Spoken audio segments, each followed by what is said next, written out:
Hey there, welcome to the Greater Arlington Chamber of Commerce in our beautiful Sargent Studios. As you know, we always love to interview different members we have here at the Chamber, and today is not just a member, but dare I say, a partner. We all work together here in Arlington, and one of our biggest partners is the Arlington Commission Visitors Bureau. We're honored to have the president and CEO of the ACVB himself, Brent DeRaad, right here with us. Brent, how are you, buddy? Good, sir. How are you today? I'm great. Thank you so much. It's nice for you to be here. I know how busy you are, so thank you for popping in. Anytime, Brian. Thank you. I appreciate it. Always something going on in Arlington. We're going to talk about ACVB and stuff here in a minute, but a little backstory real quick on you. How long you been with Arlington now? About 2 years. About 2 years, Yeah. But this isn't your first venture in the tourism business, is it? No, I actually kind of, like everybody who gets into this industry, you sort of fall into it, in some way, shape, or form. For me, my background was sports and politics, and I was on loan from the city of Scottsdale, Arizona, to the Super Bowl host committee back in '96. Met the gentleman who ran the Greater Phoenix Convention and Visitors Bureau. He hired me, and I've been in this industry since 1997. Well, it's pretty neat coming to Arlington. Oh, I'm loving it. For me, politics and sports and tourism, being able to combine those three elements, I can't think of a better place to be than Arlington, Texas. Sometimes you just need a little wonderful in your life. So why not go to a place made for it? Arlington, Texas.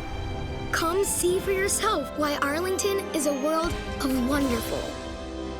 Well, any of us that have ever been in Arlington, and you drive around, particularly in the entertainment district, and you see the big hotels, and you see the big stadiums, and you see the amusement parks, we all know, tourism's a pretty big deal.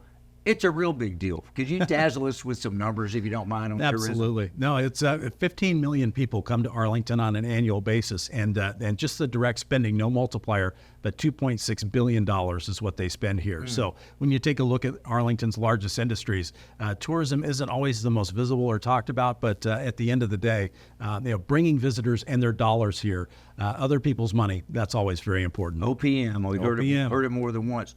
So with regards to tourism, what's the role of the CVB? I mean, couldn't you just build a Six Flags and people show up? It doesn't necessarily work like that, does it? Well, look, I mean, we have strong enough attractions. I mean, a certain number of people would show up anyway, but we really try to take it to a different level. So for us, a lot of research gets involved. We need to understand where our customers are coming from, and we do that through research. And so when we can figure out anything from household income to just taking a look at where they're located and looking at flights and things like that, we really know where we want to be able to market, and that helps us bring in leisure travelers. On top of that, meeting planners, and then also big sports events, and even youth and amateur sports events as well.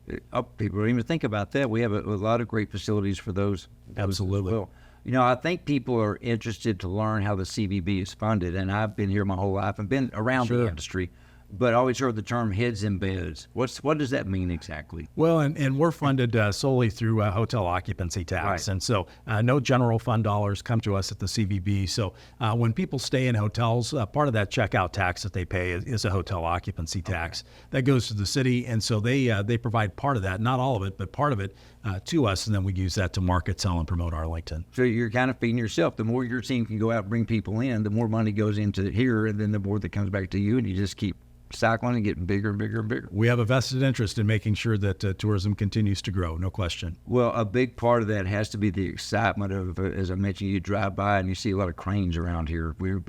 You got some new toys coming for your staff, don't you? As far as booking stuff. As they always say, if the crane isn't your state bird, you might be having an issue out there. So for us, I think the more cranes, the better. We're seeing things like, again, the Lowe's Arlington Hotel and Convention Center and the National Medal of Honor Museum are probably a couple of the biggest users. But we're even excited to see One Ranger's Way. And with that being the case as well, what we really want this, if you want to call it the district or the entertainment district, to be is really a live, work, play, visit destination. And so we really need that residential aspect as well. So that's kind of the first foray. We're really excited to see some residential come into that area. Okay, can you give us some timelines? I mean, you mentioned the new convention center, and we all love the Lowe's as it is. The new is even bigger and better. 888 rooms. The Ocho, that's right. Yes. some timelines. Or when's the first night that I can spend the night in the brand new hotel? February 13th, 2024 is the first night in terms of the Lowe's Arlington. And again, that'll be 888 rooms. The Sky Bridge connects it to the 300-room Live by Lowe's hotel. So, roughly 1,200 rooms under one roof, if you will. And then that's connected to a 266,000 square foot convention center. And a little bit down the street, maybe a mile or so, that Drury Hotel. It's finally up and running. It's beautiful. So the Drury, and we're looking at that July of 24. Okay. And so that'll be 268 rooms and another great addition. It's extremely visible coming in on the 30, one way or the other. But for us, it's just more high-end hotel rooms coming into Arlington, and that's exactly where we hope to take this destination in the future. So you have a whole staff, obviously. It's not just, you're not the only person at the ACVB, so you have a sales staff. Are they already able to use the stuff that's not even here yet to start booking business coming to Arlington? So we've actually already booked meetings and events all the way out into the year 2030 at this point. 2030? 2030. Oh my gosh. And that's the beauty of being able to have a large convention center and being able to have the type of facilities that we have. So we actually have a convention booked into the new convention center, the Arlington Convention Center in 2030. But we also have the NCAA Men's Basketball Final Four that's been committed here to Arlington at AT&T Stadium in the year 2030. You don't by chance know when we can expect a NFC playoff game here, do you? Well, I'm predicting January of 24 That's for a that. great prediction as well. Absolutely. Yeah, we talk about all the stuff in the entertainment district, rightfully so, and we will. But Arlington has a lot more stuff too. Other parts of Arlington. Can you touch on maybe UTA or River Legacy or some other things? And that's the beauty of Arlington. Again, being one, certainly having DFW International Airport, a 15-minute drive away. That's one of the biggest selling points that we have. But when people come in for different games, Rangers games, Cowboy games, whatever the case may be, it's incumbent upon us to make sure that they understand all the things that there are to see and do. So we're looking at things like the University of Texas Arlington. People are amazed that again 40,000 students are enrolled there, and so you've got parents and other types of activities, visiting professors and things like that. You look at what there is to see and do on that campus at College Park Center. So they've got a lot of athletic events happening there as well, and a lot of different colleges and just other aspects to it that help bring in people on an ongoing basis. For us, though, we take a look at River Legacy Park, and one of my favorite attractions out there is Go Ape. Absolutely. A ropes course, and you can actually zip line and do some things of that nature as well. But there's also, certainly an emerging arts and cultural district. We're excited to see the Arlington Museum of Art. Mm-hmm. It's moving into the old Arlington Expo Center. That's right. Is there a timeline on that yet? Do we have anything? It's going to open in late spring of 24. So we're excited about, again, with AMA, but then also Theater Arlington. You take a look at Levitt Pavilion. There's so much to be able to see and do. Sure. And even acts that are going on at Arlington Music Hall on an ongoing basis. A lot of, some of those are different groups and things I listened to when I was younger.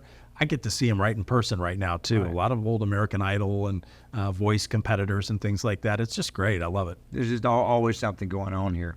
It's amazing to see how much is happening on a daily basis here. Well, walk me through the process real quick. I don't need specifics, but for example, we didn't mention World Cup, that little soccer thing. That's coming. When is that here, by the way? I forgot. That'll be here in the summer of 2026. Summer 2026.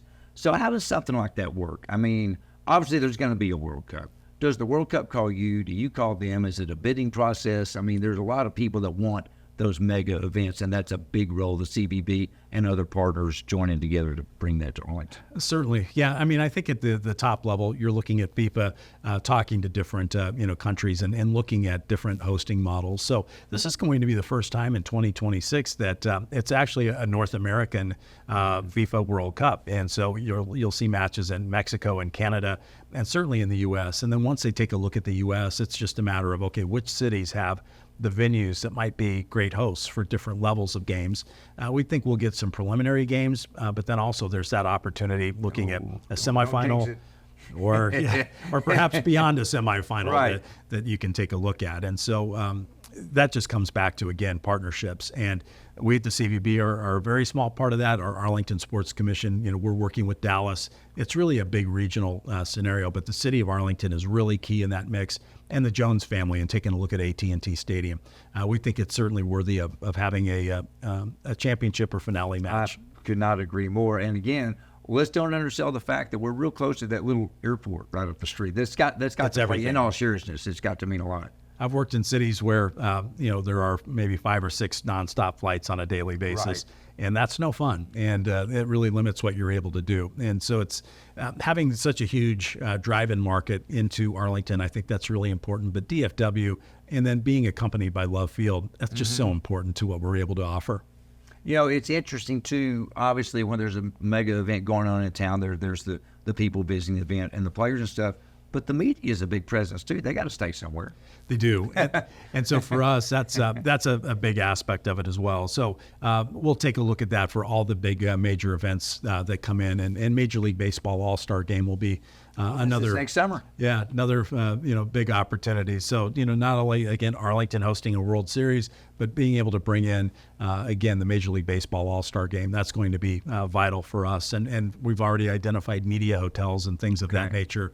We're also expanding our relationship with the Cotton Bowl and taking a look at how we can really increase our footprint there, especially with the new hotel and convention center. Well, and again, I don't want to undersell the fact that the hotels of the convention center really kind of put us on the map when people are looking for places to go. Not everybody has everything that we have here. There's a while, I'm born and raised here in Arlington, we didn't have the high-end rooms that we do here, and it was quite frankly a hindrance for your predecessors. I mean, everybody worked really hard, but you didn't have the toys to play with. But now we do, and that's already showing impact.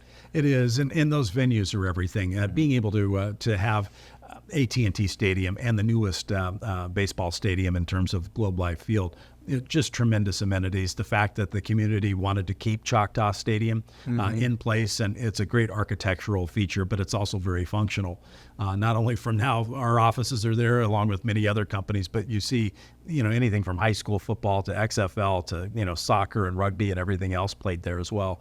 What a great community. It's wonderful. The one thing I would say is when we take a look at number of hotel rooms, we've got about 7,400 right now pre-Lowe's Arlington. That's out of 126,000 in the Metroplex. So we only have about 7% of the hotel rooms. Right. So a lot of what we do helps hotels in other cities as well within the Metroplex. In their own way, they don't have the venues. That's correct. And that's correct. Together, you've already mentioned you work with your counterparts to our cities to the east and west and whatnot. And we have to. It's vital. And we'll especially see that with FIFA World Cup. You're going to see probably 6 or 7 different communities here in the Dallas Metroplex all working together. But Arlington's still going to be the focal point, which is great. It's always exciting, but it's still the hospitality industry. And in recent years, we've gone through a lot of things in the world. I'm not going to mention the C word, but hospitality has had some challenges. I mean, a lot of people, when the world kind of shut down for a little bit, left the industry to do other things.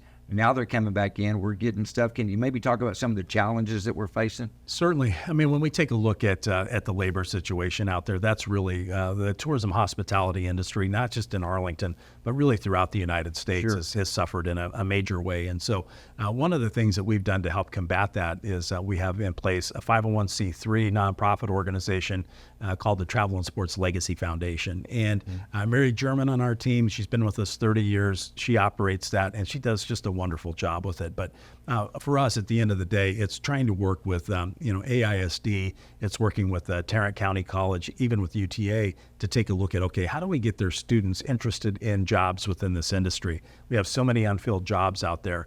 And for us to be able to truly be the hospitality industry, we need there to be people there to function in those jobs. We know AI will take care of some of that, and we're hearing about robots at McDonald's and things of that nature. But at the end of the day, it comes down to people, and we want to make sure they're interested and that they're filling those jobs.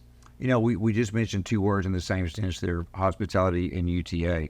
And I was at a big meeting recently. I'm sure you were there as well. And as a UTA alum and a longtime person that's been around the hospitality industry, I was pretty excited to hear about the hospitality program coming to UTA. Oh, it's great. with that. I am, and we're excited to see that come to fruition. That'll be really important to our efforts. Just fantastic to see the leadership of Dr. Cowley at UTA and her provost and others there who are working hard to make this happen. But the hospitality program, when you look at Arlington's future, you look down the road, that's going to be really, I think, a very important component in terms of filling the available jobs that we have here. Well, it's a natural too. I mean, Yes. is it, they're going to work off of it. If you're having the education program, you need a place for people to go and learn. And if you have all this stuff, you need people to know what they're doing. I mean, I'm really excited about that. So It is. It's important. in conjunction with that, that's a good segue. Crystal ball. Yes. And we're talking about that program and what it's going to bring. Look ahead, and where do you see everything headed here in the area? I mean, we see the construction, we hear about the programs. Where do you, as the president of the CVB, where do you see things headed? Well, and the reason I pursued this job as hard as I did was taking a look out 10 to 15 years and looking at what Arlington could be. For me, I see what's in place right now in terms of the big venues. Oftentimes, you're looking at a city and they kind of have everything but the big venues. The fact that those are here, it's going to be, I think, fairly easy to develop in and around those venues in the coming years. What we see, especially in that entertainment district, would be, I think, a lot of new restaurants, opportunities for, again, residential. We need to probably start to see some parking garages, more hotels, things of that nature, where we really kind of build out that district. And I had spoken about just with the residential component, we see a lot more residents living in this district as well. All those things I think will really kind of help bring things together. So I'm really excited on that front. We think that Arlington's best days are absolutely still ahead of it. And that's the big feature for me. So that's why I wanted to be here. And when we look down the road, I just see Arlington really taking its place right there with Dallas and Fort Worth to kind of become the third leg of the stool, if you will, on an even bigger level than it is currently. We talked about the various partnerships that you have, working with the hotels, working with the sports teams, working with the venues. You're also a partner here at the Chamber. You serve on our board of directors here at the Chamber. Talk to me a little about, from an industry standpoint, of the importance of the relationship for the Convention and Visitor Bureau to be hand in hand with the Chamber of Commerce, because it's not like that everywhere. It's not, but it's absolutely vital. I've been involved in terms of separating CVBs and chambers in the past as well. They were at one point kind of one and the same, but the missions are a little bit different. And when I take a look at the job done by the Greater Arlington Chamber in terms of being able to work with the business community, help on educational fronts and from an advocacy perspective, those things are vital. We at the Convention and Visitors Bureau, funded through hotel occupancy tax, we don't have that luxury to really advocate on anything, but you can be the voice for the business community. And we need to be there with you hand in hand. And we need to kind of help push too when there are issues. For us, it's all about quality of life. How do we help develop a better quality of life in Arlington? And the Chamber shares that as well. So if we can play our role, and then also with the downtown Arlington Management Company, the three of us, the CEOs, we all serve as ex officios on each other's boards. But it's just really important that we're all working hand in hand, for the greater good of Arlington. And it works beautifully. I mean, I'm just so excited. Again, I work here in Arlington. I'm born and raised in Arlington. I went to school in Arlington, but even I see something new every day when I look around. No question. I mean, the job done by Michael Jacobson here at the Chamber and Maggie Campbell at downtown Arlington, it's been fantastic. And the team here, again, at the Greater Arlington Chamber, they do such a great job. And just marveling at the events that you all put on throughout the year as well. We're certainly appreciative and a little envious at how well you put those on. And it's just great to see. Well, I appreciate that. And everybody that's ever done anything in Arlington is envious of you and your staff and the way that you make things. And I know it's not easy. It's the proverbial duck on the water with your cool up here and paddling away up, but nobody sees this. And no 2 days are the same. And no 2 days are the same. Yes. But it all works out for the greater good of all of us. So absolutely. Well, Brent, I appreciate it. You're a very busy man. Thanks for popping in here to our studios today to share a little bit about your background, but more importantly, what's going on with the CVB and where you see it headed. It's a beautiful thing. Thanks, Brian. I really appreciate the opportunity. All right, folks, that's Brent DeRaad, Arlington Convention Visitor Bureau President and CEO. Hope you enjoyed that. I certainly did, but what I really enjoy is how we all get along together, because we all know together we succeed. Thanks for being with us today. We appreciate it.